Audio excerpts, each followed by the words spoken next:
लेकिन जंग के इस मैदान में रूस और यूक्रेन के बारूदी बवंडर के बीच दोनों का बेतहाशा नुकसान हुआ है, लेकिन इस जंग के अंत की कोशिश का कोई छोर नजर नहीं आ रहा।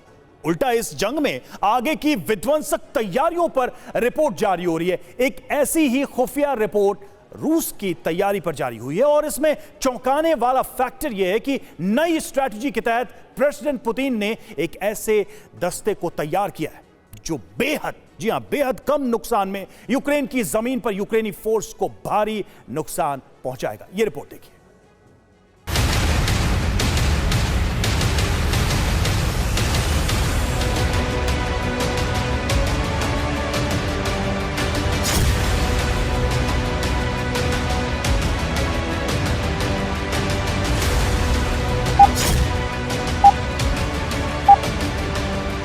फ्रीडम ऐप से सीखकर क्या आपने देसी मुर्गी का पालन शुरू किया है? अगर ऐसा है तो आप अपनी देसी मुर्गियों को 1 करोड़ फ्रीडम ऐप के जो ग्राहक हैं उन्हें बिना किसी खर्चे के आप उसे बेच सकते हैं।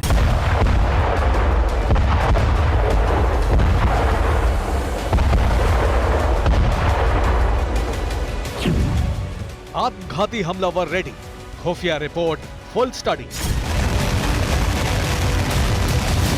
रूस यूक्रेन के बारूदी बवंडर ने तबाही की आशंका को जितना गहराया है, उससे कहीं ज्यादा अटैक के नए तरीकों की तैयार जमीन दुनिया को दहला रही है।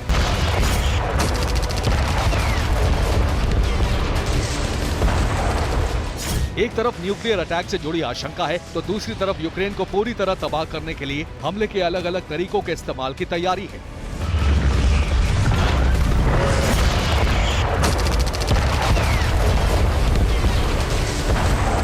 एक तरफ हालात विनाशकारी हैं, तो दूसरी तरफ इन हालातों की पुष्टि करने वाली खुफिया रिपोर्ट्स भी जारी हो चुकी हैं।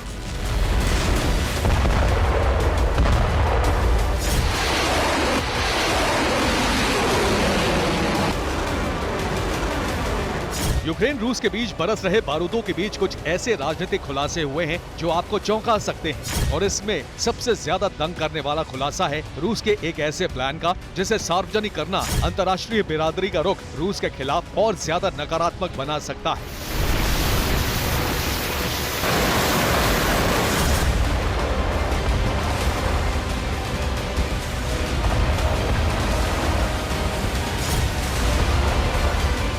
हालांकि इस रिपोर्ट की पुष्टि करने वाला कोई सबूत नहीं मिला है, लेकिन पश्चिमी विशेषज्ञों ने खुफिया जानकारी के आधार पर ये रिपोर्ट तैयार की है, जिसमें बताया गया है कि अब पुतिन अगले 3 महीने में आत्मघाती हमलावरों के इस्तेमाल वाली योजना पर काम करने की तैयारी कर चुके हैं।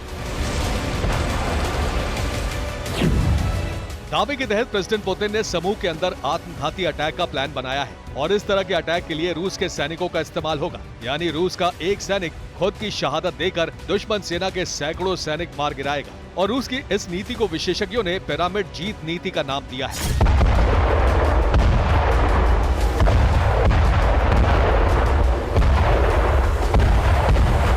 ऐसा इसलिए क्योंकि रूस का एक सैनिक सर्वोच्च बलिदान देगा और दुश्मन की फौज को तबाह कर देगा, और इस योजना के तहत अगले 3 महीने तक रूसी फोर्स काम करेगी।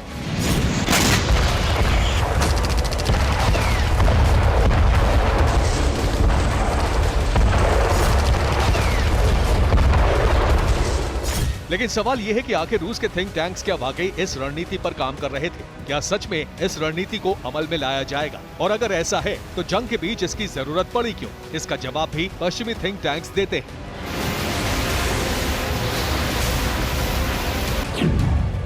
और जवाब यह है कि 1 साल में रूस के 1.5 लाख सैनिक शहीद होने का दावा किया गया है। इसके अलावा यूएन का अनुमान है कि इस जंग में यूरोपियन धरती पर द्वितीय विश्व युद्ध से ज्यादा नागरिक मारे गए हैं। वहीं मौजूदा जंग में लड़ रहे रूसी सैनिकों को अनुभवहीन बताया जा रहा है। वहीं इन अनुभवहीन सैनिकों का आत्मघाती दस्ते के रूप में इस्तेमाल आसान और असरदार है। हालांकि ये अनुमान है, लेकिन इस अनुमान का आधार उसी खुफिया रिपोर्ट को बताया जा रहा है जो सूत्रों से मिली खबर के आधार पर बनाई गई है। और ये रिपोर्ट पश्चिमी देशों की सरकार को भी सौंपी जा चुकी है, जिसमें यहाँ तक दावा है कि रूसी सेना नाकाम हो चुकी है, यूक्रेन की जमीन पर आगे बढ़ने में नाकाम है, इसलिए रूस ने आत्मघाती रणनीति तैयार की है, जिससे बचाव के लिए सैन्य बल का घनत्व घटाने की अपील की गई है।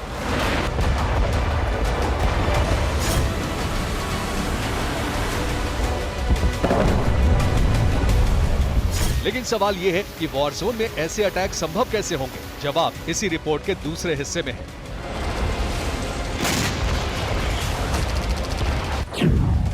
दावा किया गया है कि रूस ने यूक्रेन के उत्तरी मोर्चे को खोलने का फैसला लिया है। बेलारूस से सेना यूक्रेन की सीमा में प्रवेश करेगी। इस दिशा से रूस का आत्मघाती दस्ता भी यूक्रेन में प्रवेश करेगा। रूसी सैनिक सिविलियन बनकर यूक्रेन में अलग अलग जगहों पर जाएंगे। यूक्रेनी सेना के जमावड़े में पहुंचकर खुद को धमाके से उड़ा देंगे। और बेलारूस गेट खुलने से दूसरा संकट यूक्रेन की सीमा पर बसे शहरों पर कब्जे का भी खड़ा हो चुका है। लेकिन सवाल ये है कि बेलारूस खुलकर जंग में उतरने के लिए तैयार होगा। क्या रूस की मदद के लिए अपनी जमीन का इस्तेमाल करने देगा, या फिर बेलारूस की सेना भी रूसी सेना के साथ पुतिन के सुसाइडल मिशन में हिस्सा लेगी? जो हालात दिख रहे हैं उसे पृष्ठभूमि मानकर सीक्रेट रिपोर्ट पर भरोसा किया जाए तो फिर शुरुआती दिनों की तरह हालात नजर आते हैं, जिसमें बेलारूस का इस्तेमाल यूक्रेन के उत्तरी दरवाजे को तोड़ने के लिए होना तय है। और ये लुकाशेंको का चीन ईरान दौरा खत्म होते ही होगा। Bureau report, TV9 Bharatvarsh. Freedom app से सीखकर क्या आपने देसी मुर्गी का पालन शुरू किया है? अगर ऐसा है तो आप अपनी देसी मुर्गियों को 1 करोड़ फ्रीडम ऐप के जो ग्राहक हैं उन्हें बिना किसी खर्चे के आप उसे बेच सकते हैं।